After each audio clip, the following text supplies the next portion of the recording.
हम दोनों लोगों के सवाल लेंगे। जी जी बहुत शुक्रिया। आपकी जो अभी बात हुई बहुत अहम थी, मैं इसको चाहूंगा कि आगे डिस्कस करूं, लेकिन चूंकि अभी वो सेगमेंट है क्रॉस एग्जामिनेशन, तो सबसे पहला सवाल आपसे ये है कि जो मैं इतनी देर से कॉन्टिंजेंसी आर्ग्यूमेंट आपको बता रहा था, ये अकल से ही बता रहा था हजरत, आप ये बताएं कि आप इन्फिनिट रिग्रेस ऑफ कॉजेस को पॉसिबल मानते हैं या नेसेसरी बीइंग के एग्जिस्टेंस को सही समझते हैं, क्योंकि दो ही ऑप्शन हो सकता है, आप ये बताएं।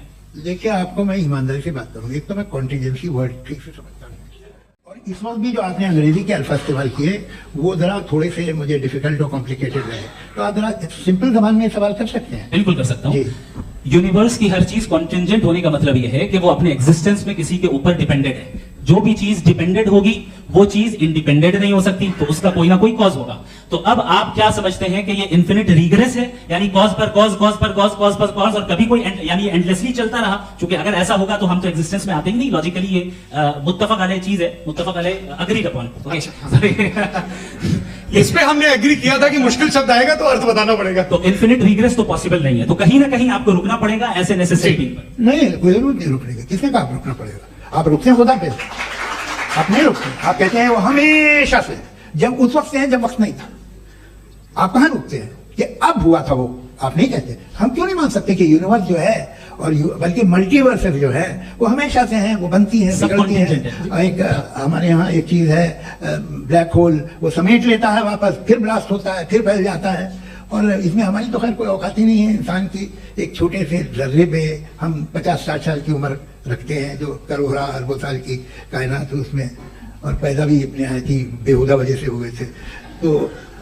तो इसमें ये सोचना कि इसकी वजूहात और ये क्यों है, ये डिपेंडेंट है, ये हम देख रहे हैं, क्या मालूम। आप सोचिए कि ये जो फैल रही है कायनात, ये कहाँ फैल रही है, ये कहाँ जा रही है, और ये फैल क्यों रही है? अरे बना लीजिए तुमने, रुको, ये काफी है। ये फैल क्यों रही है?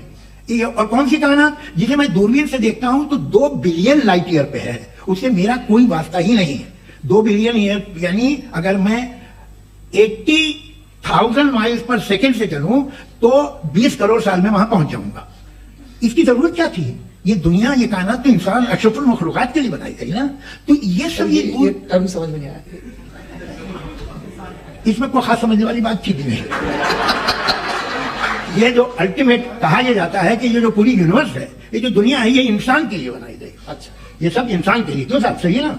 बिल्कुल, लेकिन इसका ये मतलब नहीं कि किसी चीज के पीछे रीजन आपको नहीं पता तो रीजन नहीं है, इसे कहते हैं नहीं, मुझे नहीं पता, लेकिन मेरी जिम्मेदारी नहीं है। वो बिल्कुल सही कहा था उसने, बर्टन रसल ने, आपने उसे मजाक में टाल दिया कि भाई आप एक दावा कर रहे हैं, मैं क्यों कहूं कि ये गलत है दावा? आप प्रूफ कीजिए, मेरे पे जिम्मेदारी ही नहीं है, मैंने थोड़ी कहा है।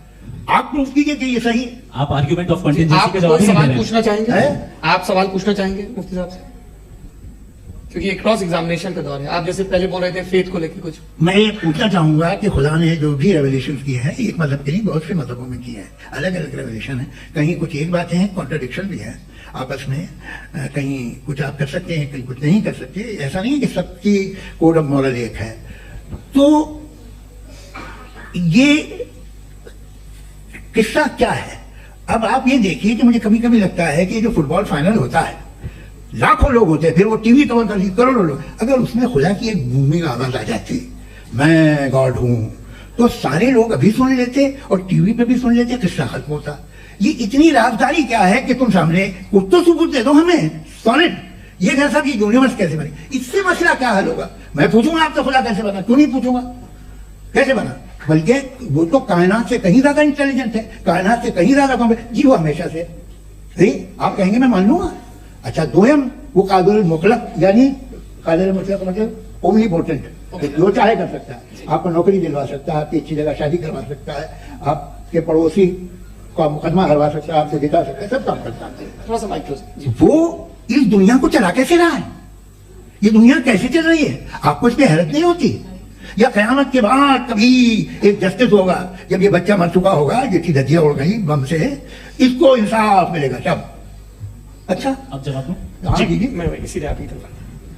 सबसे पहले आपने रेवलेशन और स्क्रिप्चर्स की बात की, इस पे मैं बात कर सकता हूं, लेकिन आज नहीं करूंगा क्योंकि वक्त कम है, कभी और इस पे डिस्कस करेंगे। मैं तैयार हूं उस पे भी बात करने के लिए। ये अभी से राउंड 2 की भूमिका तय हो रही है। Does God exist? राउंड 2 जी। चूंकि आज गॉड के एग्जिस्टेंस पे बात है तो मैं उसी के रिलेटेड जो है आपके सवालात को एंटरटेन भी करूंगा और मैं भी पूछूंगा। आपने कहा कि आपने साबित ही नहीं किया, जबकि आर्ग्यूमेंट ऑफ कॉन्टिंजेंसी बुनियादी आर्ग्यूमेंट है। आप मुझे कॉन्टिजेंसी का मतलब बताइए, आपका मतलब क्या कॉन्टिजेंसी? कॉन्टिंजेंसी का मतलब यह हुआ कि हर वो वजूद जो किसी भी चीज का पाबंद है, हर वो वजूद या हर वो चीज जो अपने एग्जिस्टेंस में किसी भी चीज के पाबंद है और उससे बाउंड है, उसको उसकी जरूरत है, उस पर डिपेंड करती है, तो जाहिर सी बात है कि उसका कोई ना कोई कॉज होता है। ये तो अकल की बात है, ये आप रीजनिंग की बात करते हैं, मैं वही कर रहा हूं। दूसरी चीज, आपने ये बात कही कि इतने बिलियन लाइट ईयर्स दूर है, उसका मेरा क्या लेना देना। फिर मेरे ख्याल से आपको ये नहीं कहना चाहिए I think therefore I am an atheist. आपको सोचना चाहिए, सिर्फ आप एक लिमिटेड दायरे में रहकर नहीं सोचें बल्कि बाहर निकलकर सोचें। आपने तीसरा सवाल किया, आपने 2-3 सवाल एक साथ। ऐसी बात है ना कि ये कुत्तों को इतराज हो जाएगा आप पे कि आप कुछ भी सोचें, ये इजाजत आपको है नहीं, मुझे है।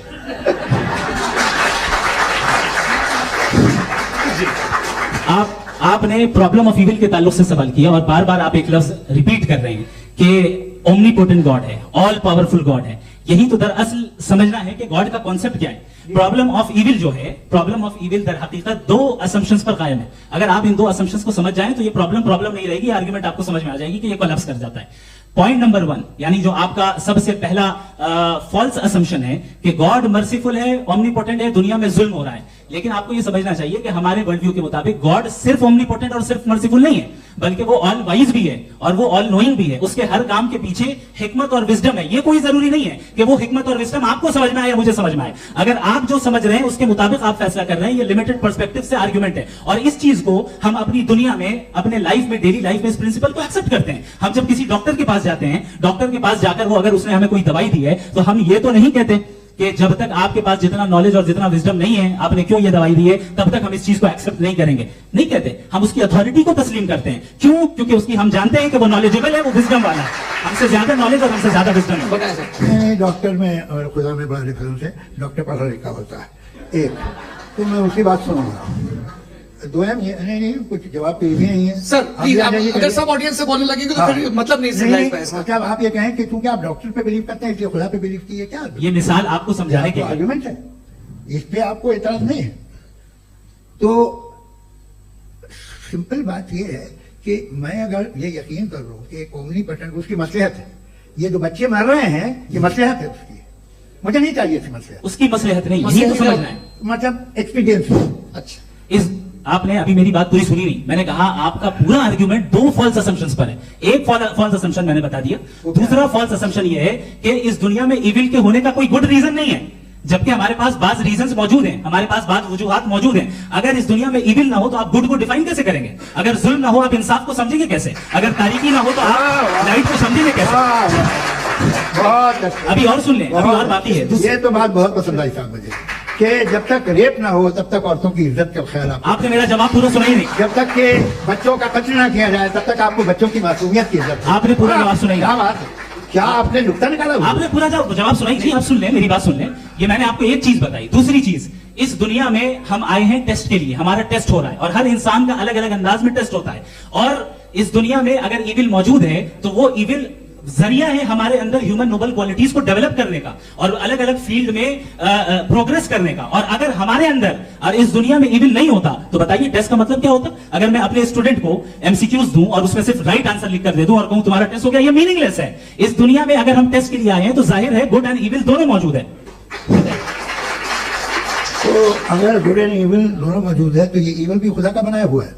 जी हाँ, खुदा का बनाया हुआ है। लेकिन अच्छा, चलो अच्छी बात। जी बिल्कुल, तो बिल्कुल खुदा ने बनाया। अभी तो ये है कि जो मेजॉरिटी है दुनिया में वो इविल है, तो ये खुदा एक्चुअली इविल के साइड पे लग रहा है मुझे। बिल्कुल मेजॉरिटी में वो है। क्या बात कर रहे हैं भाई आप? कोई भी जो मुंसिफ होगा, चाहे आपका अपना घर हो जिसके आप सबसे बड़े हैं, चाहे आपकी ऑर्गेनाइजेशन हो जो आप चलाते हैं, वहां पर आप इविल रखेंगे साबित करने को कि बाकी लोग शरीफ हैं। मेरी बात सुनिए, क्या ये आर्ग्यूमेंट ही गलत है? अगर जब तक के कोई इविल नहीं होगा तब तक के शरीफ आदमी शरीफ नहीं लगेगा। अगर एग्जामिनर गलत ऑप्शन दे रहा है तो एग्जामिनर इविल नहीं हो गया। जो गलत ऑप्शन को सेलेक्ट कर रहा है वो फेल होगा। क्रिएटर ने इविल को बनाया है लेकिन वो इविल नहीं है। अच्छा सुनिए मेरी बात, let me complete sir. Creator ने इविल को बनाया है टेस्ट के लिए, वो इविल नहीं है। इविल वो होगा जो उसे इख्तियार करेगा। छुरी को बनाने वाला गलत नहीं होता है, छुरी का गलत इस्तेमाल करने वाला गलत होता है। रेप को कैसे गलत इस्तेमाल करते हैं? रेप इंसान के फ्री विल का नतीजा है। ये रेप कैसे गलत इस्तेमाल होता है? ये अब सुन ले, अब सुन ले। गलत इस्तेमाल होता है। हाँ, मैं बता रहा हूँ, कैसे गलत मैं बता रहा हूँ जी। कि जो ईविल इस दुनिया में मौजूद है उसके कई सारे तरीके हैं। एक तरीका इंसान का अपना फ्री विल है। अब अगर कोई रेपिस्ट रेप कर रहा है तो इसका गॉड का कसूर नहीं है, वो अपने फ्री विल का गलत इस्तेमाल कर रहा है, उसको सजा मिलनी चाहिए। अच्छा। और उसी के लिए जहन्नम बनाई गई है। ये फ्री विल का भी बड़ा चक्कर है। आप जब कोई बुरा काम करते हैं, कोई बुराई होती है, तो ये कहा जाता है कि ये फ्री विल है। 7 billion free wills are moving on this planet. 7 billion free will. और एक आदमी अपनी फ्री विल से मुझे कत्ल कर दे तो मैं खुदा की मर्जी से मनाऊं कि इसकी फ्री विल की वजह से? मेरी मौत खुदा के हाथ है या ये फ्री विल वाले के हाथ है? खुदा ने फ्री विल का निजाम बनाया है और उस निजाम का गलत इस्तेमाल करके कोई आपको मार रहा है, इस्तेमाल करके मेरा कत्ल कर देता है। अब मेरी मौत का जिम्मेदार कौन है? वो इंसान जिम्मेदार है। वो इंसान। जी। ये कहना कि और उसको सजा मिलेगी। तो अब आप आगे चलिए कि ये तय करना कि अल्लाह ही या खुदा ही जिंदगी देता है, खुदा ही मौत देता है, ये गलत है। बिल्कुल गलत नहीं है। हाँ, नहीं, निजाम उसी ने बनाया फ्री विल को, निजाम मौत और हयात को उसी ने बनाया। You are contradicting yourself. अभी आपने कहा कि एक आदमी ने फ्री विल से आपको मार दिया, इसमें उसे फ्री विल दी गई थी, उसने गलत इस्तेमाल किया। 7 billion free wills are moving on this planet और आप चाह रहे हैं कि मैं सिर्फ खुदा का ध्यान करूं।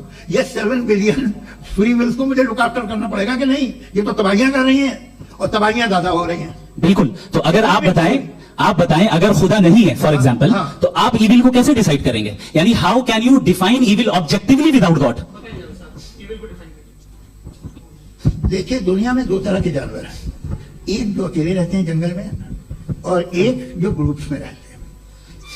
ग्रुप में जो भी रहेगा, चाहे वो आपका फाउंडेशन हो, चाहे कोई क्लब हो, चाहे कोई पॉलिटिकल पार्टी हो, चाहे कोई यूनिट हो, उसमें आपको इंटरैक्ट करने के रूल बनाने पड़ेंगे। यानी लोग तय करेंगे। लोग तय करेंगे। अगर लोगों ने ये तय किया कि किसी का रेप करना सही, आप जस्टिफाई करेंगे? नहीं, आपका फाउंडेशन तो ये हो गया ना कि लोग ईविल डिसाइड करेंगे। नहीं। अरे दुनिया में ऐसे ग्रुप्स हैं जो रेप को जायज मानते हैं सर्टेन हालात में। मैं डिटेल में नहीं जानूंगा, आप ही जानते हैं। ये जो आईसिस वाले थे, इन्होंने क्या किया था, तो उन्होंने क्या किया उसका खुदा से कोई ताल्लुक नहीं है सर। मैंने सिंपल सवाल किया कि ईविल को आप डिफाइन करते कैसे हैं? आइए वापस आइए जी।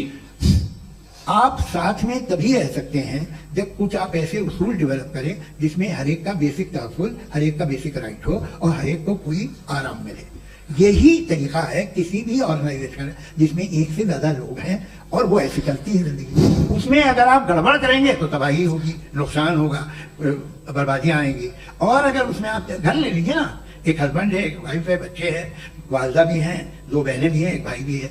अब इसमें कोई निजाम आपको चाहिए साथ में रहने का और एक दूसरे पे भरोसा रहे, एक दूसरे के बहीख्वाह हो, एक दूसरे की मदद करें, ऐसी जिंदगी। सर आपकी बात आ गई। आप ये कह रहे हैं कि लोग डिसाइड करेंगे क्या सही है क्या गलत है, यही है? मेजोरिटी डिसाइड करेगी क्या सही है क्या गलत है? अरे भाई बिल्कुल। मेजोरिटी अगर ये कहे कि नाजी जर्मनी के साथ जिस तरह मेजोरिटी थी कि जेनोसाइड करना सही, आप जस्टिफाई करेंगे? उस वक्त आपका ये उसके बाद क्लोजिंग। हाँ, उस वक्त प्लेनेट पे जो लोग थे उनमें कितने लोग हिटलर को सही समझते? अच्छा, प्लेनेट की मेजोरिटी तय करेगी, सोसाइटी की नहीं। प्लेनेट की मेजोरिटी गॉड के एग्जिस्टेंस को सही मानती है, आप क्यों नहीं मानते? ये हेलो ये क्रॉस क्वेश्चन का राउंड यहाँ पर समाप्त होता है और ये बड़ा अच्छा है कि इस तरह से फ्रेगमेंट कर दिया गया है ताकि जो मर्करी ऊपर जाना नीचे जवाब दे दूं। जी। प्लेनेट की ज्यादातर मेजोरिटी कुछ दूसरे मजहबों के खुदा को मानती है। आप उन्हें नहीं, आप तो मेजोरिटी की बात कर रहे अच्छा, ये हैं। closing argument। आप ये कह रहे हैं ईविल और गुड को डिसाइड मेजोरिटी करेगी, मेजोरिटी जो कर देना सही हो जाएगा। क्लोजिंग इसको जैसा आप ही लोगों ने तय किया है उसी फॉर्मेट को फॉलो कर लेते हैं। भाई मैंने तो भले लोगों पे एतबार किया और तब मॉडरेशन तय किया। जी, आपके पास 5 मिनट का वक्त है, क्लोजिंग आर्ग्यूमेंट है, उसके बाद हम ऑडियंस से क्वेश्चन आंसर लेंगे जावेद साहब की क्लोजिंग आर्ग्यूमेंट के बाद। ओके, बहुत शुक्रिया। हमारा जो टॉपिक है डज गॉड एग्जिस्ट, मैं इस पे इतने एकेडमिक तैयारी करके आया था। मुझे था कि मैंने सोचा था कि कई सारे मैं आर्ग्यूमेंट्स दूंगा, लेकिन वक्त की भी किल्लत और जावेद साहब बार बार इधर उधर चले जा रहे थे तो उसको भी थोड़ा एंटरटेन करना पड़ गया। डज गॉड एग्जिस्ट पे मैं एक ही आर्ग्यूमेंट दे पाया। आर्ग्यूमेंट्स बहुत हैं और डेफिनेटिव आर्ग्यूमेंट्स हैं और मेरे आर्ग्यूमेंट को किसी एक राउंड में भी इन्होंने एंटरटेन नहीं किया और रेफ्यूट नहीं किया। एक राउंड में भी नहीं, एक राउंड में भी नहीं। और ना ही अभी आपका क्लोजिंग आर्गुमेंट है, बता देना। Argument of contingency sir. अरे मैं आपसे कई बार कह चुका हूं कंटीजेंसी का मतलब। अब मैं कैसे समझाऊं आपको आपस में आप और कितने आसानी से समझाऊं मैं, मुझे तो नहीं समझ में आ रहा है। आप अपनी कंटीजेंसी उर्दू में बोल सकते हैं। आप अपनी बात पूरी कर लेंगे जी, आखिरी 4 मिनट। दूसरी चीज, just a minute please ma'am. Can I talk? दूसरी चीज ये है कि आपने एक तो इसका जवाब नहीं दिया, दूसरा आपने गॉड के ना होने पर कोई डेफिनेटिव आर्गुमेंट नहीं दिया, सिर्फ मजहब पे बात कर रहे हैं आप। मजहब तो आज हमारा टॉपिक ही नहीं था, आज तो हमारा टॉपिक हो आप मजहब से ले लेकर आईएस तक चले गए। भाई हमारा क्या ताल्लुक है उससे? We condemn them. और उसका गॉड से क्या ताल्लुक है? अगर कोई गलत काम कर रहा है, किसी ने किसी को कत्ल किया, किसी ने किसी का रेप किया, उसको सजा मिलनी चाहिए। और आपके पास कोई भी rational strong foundation of morality नहीं है। आपने कहा कि मेजॉरिटी तय करेगी सोसाइटी की, वो सही होगा। मैंने कहा हिटलर को फिर आप सही कहेंगे? नहीं, प्लेनेट की सोसाइटी की मेजॉरिटी तय करेगी। तो प्लेनेट की मेजॉरिटी गॉड के एग्जिस्टेंस को मानती है, आप कह रहे हैं रिलीजियस है। तो यानी आपके पास कोई स्ट्रॉन्ग फाउंडेशन नहीं है ऑब्जेक्टिव मोरालिटी का। ऑब्जेक्टिव मोरालिटी का अगर कोई फाउंडेशन है तो वो सिर्फ गॉड है, गॉड है, गॉड है। थैंक यू जी। ये मुफ्ती शमाइल नदवी साहब का क्लोजिंग आर्ग्यूमेंट था। अब हमारे पास जी ये बड़ा अच्छा है कि दोनों लोगों को मॉडरेटर से शिकायत हुई और बोल रहे भाई हमारी शाबाशी भी तो करते चलो। अब मेरी बात जी आपके पास जावेद अख्तर साहब 5 मिनट का वक्त है, ये आपका क्लोजिंग आर्ग्यूमेंट है, टाइम रीसेट कर दें। जी देखिए, बहुत सारी बातें हैं। गॉड का डेफिनेशन दुनिया के किसी भी रिलीजन में है कि वो इम्पोर्टेंट है, वो प्रेजेंट है, he is just, he is kind, he loves you and so on. मैं जब दुनिया देखता हूँ तो मुझे कोई ऐसा सुप्रीम पावर यहाँ दिखाई नहीं देती है जो इंसान की बहबूदी के लिए कुछ कर रही हो, कमजोर को बचा रही हो, मदद कर रही हो, जालिम को पीछे हटा रही हो। मैं नहीं देखा, तारीख में नहीं। एक तो अगर है और ये देख रहा है तमाशा, तो उसका होना ना होना बराबर है। दोम ये कि ये जो है, जब आप ये कहते हैं कि कायनात जिसकी कंटीजेंसी है, मैं देखिए वो लफ्ज इस्तेमाल किया था, तो ये कैसे हो सकती है बात? और फौरन आप सरेंडर कर देते हैं कि जाहिर है कि इसका बनाने वाला तो इससे 10,000 गुना ज्यादा कॉम्प्लिकेटेड होगा। उस पर आपके होने पे कोई इतराज नहीं है। उसे वो टाइमलेस है, वो पहले से था, टाइम तो बहुत बाद में आया। ये सब आप मानने को तैयार है जिसका आपके पास कोई सबूत नहीं, आपके पास कोई रीजन नहीं। आपकी तारीफ क्या है मजहबों की? बिलीफ की, जो खुदाओं का बिलीफ है, ये कॉन्स्टेंटली गलत साबित होता रहा है। मतलब आप कहें कि अरिस्टोटल के जमाने में तो सब जाहिल थे, वो भी इतने ही यकीन से खुदा पे यकीन रखते थे, जो अब नहीं रहा। ये भी नहीं रहेगा, आप लिख लीजिए। और इसके आसार आपको दुनिया में दिखाई देना शुरू हो चुके हैं। ये बहस क्या आज से 100 साल पहले इस तरह हो सकती थी? यहां तक तो आपको हम ले आए हैं। तो सर अरे इनको मदद की जरूरत नहीं भाई, ये सेल्फ सफिशिएंट आदमी, आप क्यों इनकी मदद कर रहे हैं? Sir please. तो ये जो है तमाम बातें अपनी जगह है। ये एक पैकेज है। आप अकेले, कोई आदमी ऐसा नहीं जो सिर्फ गॉड को मानता, उसके साथ बहुत पैराफर्नेलिया आता है, अलग अलग पैराफर्नेलिया आते हैं। They have always created chaos in the society. मैं तो आपको सीधा ऑफर देता हूं कि दुनिया में 10 इंपॉर्टेंट बिलीव है। आप एक मानते हैं, 9 नहीं मानते। 9 में आप एथीस्ट हैं, 9 को आप बिल्कुल रीजनेबली मेरी तरह देखते हैं। तो 90 मजहबी आदमी भी 90% एथीस्ट है, वो दूसरे खुदा नहीं मानता, एक खुदा मानता है, अपना वाला, बाकियों को कहता गलत है। अगर आप मानना ही बंद कर दे तो आपका 10% चांस है कि आप सही हैं और 90% चांस है कि आप गलत हैं। मेरा मशवरा, आप मानना छोड़ दिए तो 50% चांस होगा कि आप सही हैं और 50% चांस होगा, 40% आप गेन करेंगे बाय बिकम एन एथीस्ट। ये एक फरसूदा ख्याल है, ये खत्म हो रहा है। हो सकता है मेरी जिंदगी में ना हो, लेकिन ये हो जाएगा। जो बातें ये इनको आप मेटाफिजिकल, ये वैसे रिस्पेक्टेबल टर्म दे दिए, ये तो उन लोग के हैं जिन्हें ना फिजिक्स मालूम थी ना मेटा मालूम था, ये उन्होंने आपको दिए हैं। जी बहुत शुक्रिया आप दोनों लोगों का। और अब इस बातचीत का आखिरी राउंड शुरू होगा, डज गॉड एग्जिस्ट की ये बहस मुफ्ती शमाइल नदवी और जावेद अख्तर साहब के बीच। आप लोग अपने अपने हाथ ऊपर करेंगे, मैं यहां से तय करूंगा।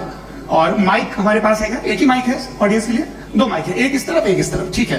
तो जी सबसे पहले हमारी सहयोगी है मारिया शकील जी, पूछिए सवाल। थोड़ा सा रुकेंगे ताकि कैमरे का फ्रेम आप पर आ जाए, आपकी तो प्रैक्टिस है टीवी की। जी नदवी साहब, मैं खुदा को मानती हूँ, पहले मैं इसी प्रमाइस से शुरू कर रही हूँ और ये बता रही हूँ आपको, मैं मानती हूँ। लेकिन कुछ सवाल है जो जावेद साहब ने उठाया, उसका जवाब आपको देना चाहिए। पहला सवाल ये कि गजा में सालों से छोटे बच्चे मर रहे हैं, वो उनको, अगर खुदा मर्सीफुल है, हम मानते हैं कि अल्लाह ताला में बहुत ताकत है, तो वो बच्चे क्यों मर रहे हैं? दूसरी बात ये कि अगर कंटिजेंसी की जो आप बात करते हैं, पूरे मुस्लिम मुमालिक मिल करके भी उन गजा के बच्चों को क्यों नहीं बचा पा रहे हैं? क्योंकि अगर वो चाहते, क्योंकि अल्लाह ताला उन पर हुकूमत करते हैं, सब पर हुकूमत करते हैं, तो वो उनको क्यों नहीं बचाते? जी थैंक यू वेरी मच। बहुत अच्छा किया आपने इस चीज को जिक्र कर दिया, मैं इसको और अच्छे से एक्सप्लेन करने की कोशिश करता हूं। देखें, जहां तक आपने कहा कि गजा के बच्चों को मारा जा रहा है, देखिए दो वर्ल्ड व्यू है, एक एथिस्टिक वर्ल्ड व्यू, एक थीस्टिक वर्ल्ड व्यू है। बच्चे मर रहे हैं दोनों वर्ल्ड व्यू में, लेकिन हमारा वर्ल्ड व्यू कह रहा है कि रिकॉम्पेंस है, ये कह रहे हैं कि उनका मरना बेकार जाने वाला है, कोई उसका रिकॉम्पेंस नहीं है, क्योंकि इनके यहां आखिरत और अल्लाह का कोई तसव्वुर या गॉड का कोई तसव्वुर नहीं है। आपने ये सवाल किया कि गॉड मर्सीफुल है, क्यों नहीं रोकता, ये मैंने बताया कि ये मिसकंसेप्शन है लोगों के दरमियान कि गॉड को सिर्फ मर्सीफुल और ओमनीपोटेंट समझते हैं। गॉड के सिर्फ यही दो एट्रीब्यूट्स नहीं है, गॉड के कई सारे एट्रीब्यूट्स हैं, उनमें से अल हकीम भी है, उनमें से ऑल वाइज भी है, ऑल नोइंग भी है। लिहाजा अगर इस दुनिया में किसी को तकलीफ आ रही है और गॉड उसको नहीं रोक रहा है, वो इसलिए नहीं रोक रहा है क्योंकि इंसानों को फ्री विल दिया गया है। ठीक इसी सुनिए ठीक इसी तरीके से अगर एक डॉक्टर किसी छोटे बच्चे को इंजेक्शन लगा रहा है, उसे तकलीफ पहुंच रही है, उसके लिमिटेड पर्सपेक्टिव के एतबार से ये गलत हो रहा है और डॉक्टर बुरा है। लेकिन जब आप ब्रॉडर पिक्चर को देखेंगे, आपके और हमारे पास सिर्फ एक पिक्सल है, हमें इतना नजर आ रहा है कि गजा में कत्ल हो रहा है, लेकिन इसके पीछे कितना रिकॉम्पेंस उनको मिलने वाला है, पूरा पिक्चर गॉड के पास है। तो एक पिक्सल से आप पूरे पिक्चर को कभी भी जज नहीं कर सकते। आप इसमें कुछ जोड़ना चाहेंगे? आपको कुछ बोलना है इसमें? भैया आपने बहुत अच्छा जस्टिफिकेशन दिया, या आप वो जो वहाँ के प्राइम मिनिस्टर इजराइल के उन्हें भेजिए, वो बहुत खुश होंगे। आप जस्टिफिकेशन दे देना कि अगर गॉड नहीं है तो बच्चे क्यों मर रहे हैं, आप बताएं। वो ये सवाल पूछ रहे हैं कि अगर आप ईश्वर का अस्तित्व नहीं मानते हैं तो उन बच्चों की मौत को आप कैसे इंटरप्रेट करते हैं? भाई ये दुनिया जो है, जो ताकतवर लोग होते हैं वो एक नाइंसाफी करते हैं। तो ये अच्छा काम है, आपके नजदीक तो नेचर नाइंसाफी पे मबनी है। अरे मेरे भाई, आप नेचर की कहाँ बात कर रहे हैं, तो इंसान की बात कर रहे तो फिर जब मैं इंसान की बात कर रहा था, आप नेचर की बात करने लगे। Cross examination. हाँ, अब आप मुझे बोलने नहीं देंगे तो अलग बात है, आप बोलिए, मैं मुझे जी नहीं, ये क्रॉस एग्जामिनेशन तो ले लीजिए जी, बोलिए। क्या बात यह है कि ह्यूमन सोसाइटी तभी साथ में रह सकती है जब वो मोहब्बत से, एकता से, एक दूसरे के एहतराम करके रहे। इसके अलावा पॉसिबल नहीं है, अकेले तो इंसान रह नहीं सकता। वहां पर कुछ लोग हैं जो फाउल करते हैं, वो फाउल हमेशा से तारीख में होता आया है। आज ये हो रहा है, जो हो रहा है बहुत बुरा हो रहा है, बहुत जालिमाना है, बहुत जाबिराना है। उसको आप कहें कि ये बच्चों को कॉम्पनसेशन मिल जाएगा या इसकी इंजेक्शन है, इंजेक्शन तो हेल्थ के लिए दिया जाता है। आप ये कह रहे हैं कि ये बच्चों की जो धज्जियां उड़ रही हैं ये इंजेक्शन है, ये टेस्ट है, ये टेस्ट है, और उस टेस्ट में उनको ऐसा रिकॉम्पेंस मिलेगा जो आपके तस्वुर के बाहर है। ये आप 3 बरस के बच्चे को बारूद से उड़ा के टेस्ट ले रहे हैं। वाह, वो नहीं ले रहा है, खुदा नहीं उड़ा रहा है, इजराइल उड़ा रहा है। ये तो उसको कंडेम अगला करें। सवाल लेते हैं, अगला सवाल लेते हैं प्रोफेसर पुरुषोत्तम अग्रवाल। मुफ्ती साहब, एक निवेदन आपसे है कि कम से कम थोड़ा सा माइक क्लोज रिलीजियस और फिलोसफिकल कर मैम प्लीज। एक रिलीजियस और फिलोसफिकल ट्रेडिशन है जो ब्रह्मांड को यानी यूनिवर्स को ही अंतिम मानती है। सर्वम खलु इदम ब्रह्मम, जैसे Chandogya Upanishad, and it completely rules out the existence और नेसेसिटी, आपके शब्दों में necessity of a creator. The creation itself is the creator. तो एक मिनट प्लीज। दूसरा जो सवाल आपने अभी, जो आप बार बार कह रहे हैं कि भगवान विद्वान भी है, वाइज, सब जानने वाला, तो अगर विजडम में दुनिया भर के पापों और अत्याचारों को बर्दाश्त करना शामिल है, तो फिर इसका मतलब ये हुआ कि अगर मैं फ्री विल से उसको अपोज करता हूं तो ईश्वर की विजडम और मेरी फ्री विल में कॉन्ट्राडिक्शन है। Because when I am opposing whatever is happening in Gaza, then I am opposing the God's will और गॉड्स विजडम। जवाब लेते जैसे तो गॉड की विजडम, एक मिनट सर प्लीज सर, ये एक जुमला, गॉड की विजडम है कि गाजा में जो कुछ हो रहा है वो हो रहा है, मैं उसको अपोज कर रहा हूं, तो मैं गॉड की विजडम के खिलाफ चल रहा हूं। एक सवाल। दूसरा ये नहीं, आपने दो ऑलरेडी।